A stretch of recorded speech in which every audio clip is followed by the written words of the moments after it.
Hello everybody and welcome back to Platypus Presents the Natural History of the Fauna of Maria. On today's episode we are going to be looking at one of the largest creatures currently known from Maria, the Mariturtle.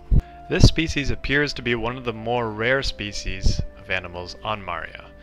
After having wandered through most of the grasslands of Maria on foot, I've only found this single individual.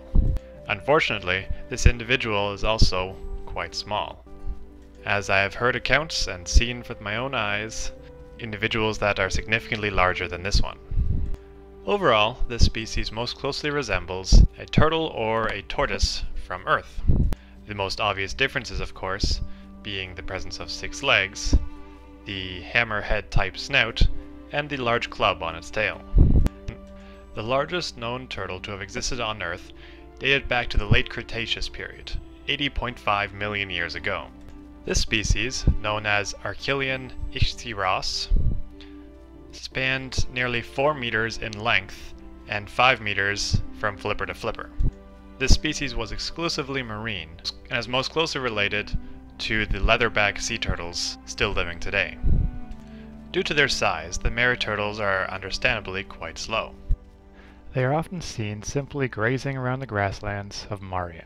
Now, an important note. The grasses and presumably other plants of Maria are much more rich in nutrients than those on Earth. One possible explanation for this is a significant increase in the amount of nutrients that limit growth of plants. On Earth, most plants are limited by the amount of phosphorus and nitrogen available. Therefore, if plant life on Maria follows similar constraints, perhaps the soils of Maria contain bacteria which can better synthesize these organic compounds.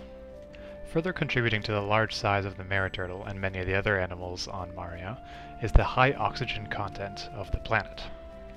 The oxygen content of the Marian atmosphere is estimated to be around 26%. Currently, Earth's atmosphere contains only about 26% oxygen. However, during the Carboniferous period, insects and amphibians grew to almost monstrous proportions. This was helped partially by the fact that Earth's atmosphere contained nearly 35% oxygen.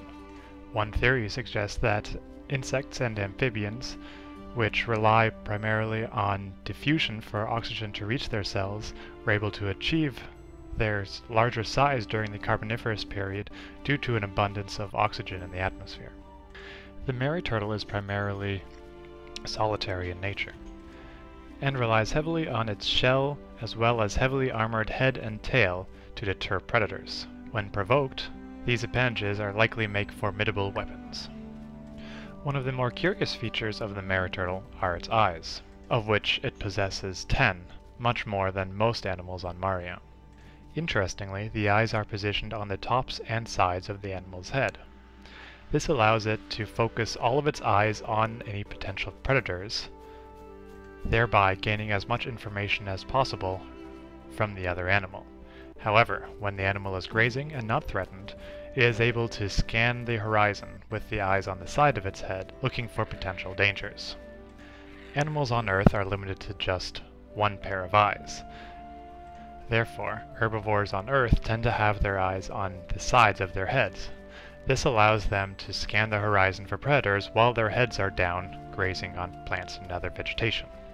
Many herbivores even have pupils that are stretched rather than round like humans. These stretched oval pupils will remain parallel to the horizon as the animal moves its head up and down. This allows a maximum amount of light to reach the eyes and provides herbivores with information at the first sign of trouble.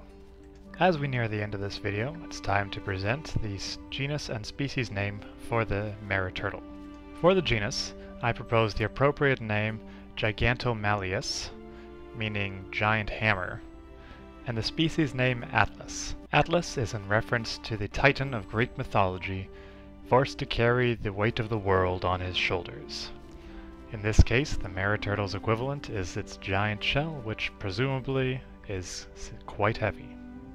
Alright, that's all for this episode, folks. I'm sorry for not having more footage available. When I first started going out looking for animals to record footage of, I didn't suspect that the Mariturtle would be so rare, and I have spent literally hours looking for more of these guys and just haven't come across them. So I hope you weren't too put off by that. I will try harder in the future to make sure I get longer segments of recorded video to show you. And anyways, that's all for this episode, folks. If you liked what you saw, please do hit that little thumbs up button. It helps me out a lot.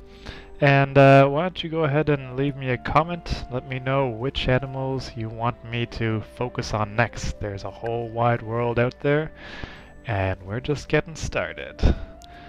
Take care.